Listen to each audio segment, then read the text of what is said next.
Oi pessoal, dando prosseguimento, nesse nosso módulo, a gente falou sobre geometria molecular.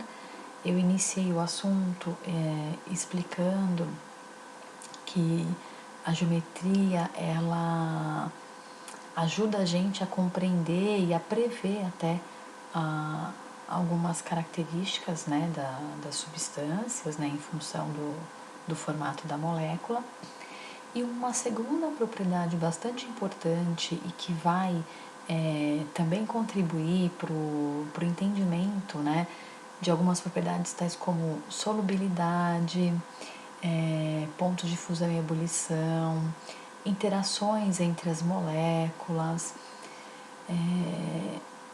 Essa propriedade é chamada de polaridade, A gente vai falar tanto de polaridade de ligações quanto polaridade de moléculas. E aí, só para ilustrar, para introduzir esse assunto, eu tenho aqui uma representação, de uma molécula, é um mapa de potencial eletrostático. Para vocês entenderem, a região vermelha ela representa a região de maior densidade eletrônica, onde os elétrons estão mais concentrados. E a região azul é a região de menor densidade eletrônica, onde tem uma certa carência de elétrons, Então a gente tem nessa molécula um lado negativo, esse sinalzinho aqui, esse símbolo significa parcialmente negativo, e um lado parcialmente positivo. Quando isso acontece, quando a gente tem uma região de maior densidade eletrônica do que outra em uma molécula, a gente está tratando da polaridade da molécula, A gente diz que a gente tem aqui um dipolo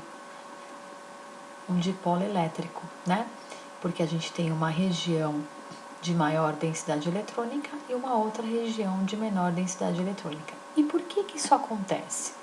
Porque entre o hidrogênio e o flúor é mais eletronegativo, ele tem maior atração por elétrons. E porque ele tem maior atração por elétrons, o que ele faz? Ele puxa os elétrons dessa ligação para mais perto dele. Ele não capturou os elétrons para ele, não houve transferência de elétrons, senão seria uma ligação iônica, predominantemente iônica. Mas ele é bastante eletronegativo, ele é o mais eletronegativo da tabela periódica. Então ele puxa esses elétrons para perto dele, fazendo com que desse lado da molécula a densidade eletrônica seja maior do que a outra. Aqui a gente tem uma outra molécula, é o BF3, e aqui a gente também observa regiões avermelhadas, portanto regiões onde a densidade eletrônica é maior, e tem uma região azul, onde a densidade eletrônica é menor.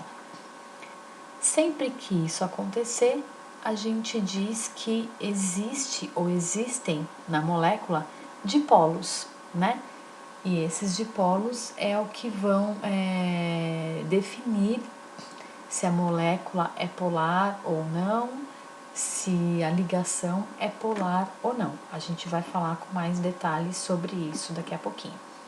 Então aqui, olha, a gente tem alguns exemplos, e algumas definições. Então vamos lá.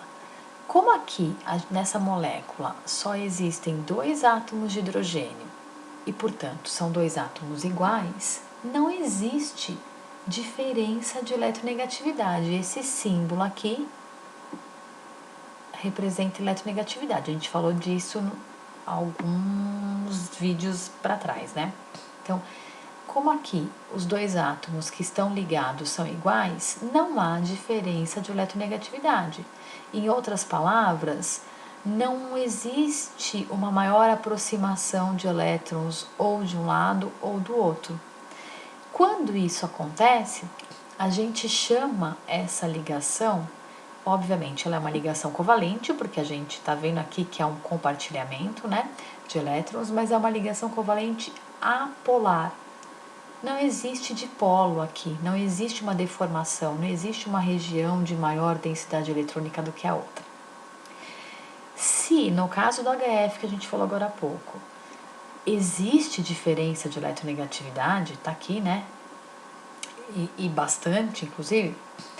Quando isso acontece, a ligação ela é chamada de ligação covalente polar, porque há diferença de eletronegatividade. Em tese, né? Sempre que dois átomos diferentes fizerem ligação, a ligação vai ser covalente polar. Pode ser que ela seja pouco polar ou muito polar. Mas se eles são diferentes, eles vão ter diferença de eletronegatividade e, portanto, vai ter um mais eletronegativo do que o outro, um átomo mais eletronegativo do que o outro, e o mais eletronegativo vai puxar os elétrons mais para perto de si do que o outro. Então, aqui, ó, do HF para baixo, as ligações são todas formadas por átomos diferentes. Então, todas elas são chamadas de ligações covalentes polares, né? Então, se os átomos forem iguais, a diferença de eletronegatividade é zero, ligação covalente apolar. Se os átomos forem diferentes, existe diferença de eletronegatividade e, portanto, a ligação vai ser polar. Até aqui, a gente está falando apenas de ligação e não de molécula. O que a gente vai ver no próximo vídeo é, embora a gente possa ter ligações covalentes polares numa molécula, pode ser que no final das contas essa molécula não tenha um dipolo, porque um lado pode compensar o outro, mais ou menos assim. Então, por enquanto, o que eu quero que vocês entendam é a definição de ligação polar, ligação apolar. Se houver diferença de eletronegatividade, a ligação é polar. Vai ter uma diferença de densidade eletrônica ali de um lado em relação ao outro. Mas se a ligação for feita por átomos de mesma eletronegatividade, não vai ter diferença, né? Então, a ligação nesse caso vai ser apolar. Não vai ter uma região com uma densidade eletrônica maior do que a outra. No próximo vídeo, a gente vai falar sobre moléculas polares e moléculas apolares. Espero que vocês tenham entendido até aqui. Caso tenha alguma dúvida, não deixem de perguntar, ou no fórum ou no nosso horário de atendimento. Um abraço e até mais!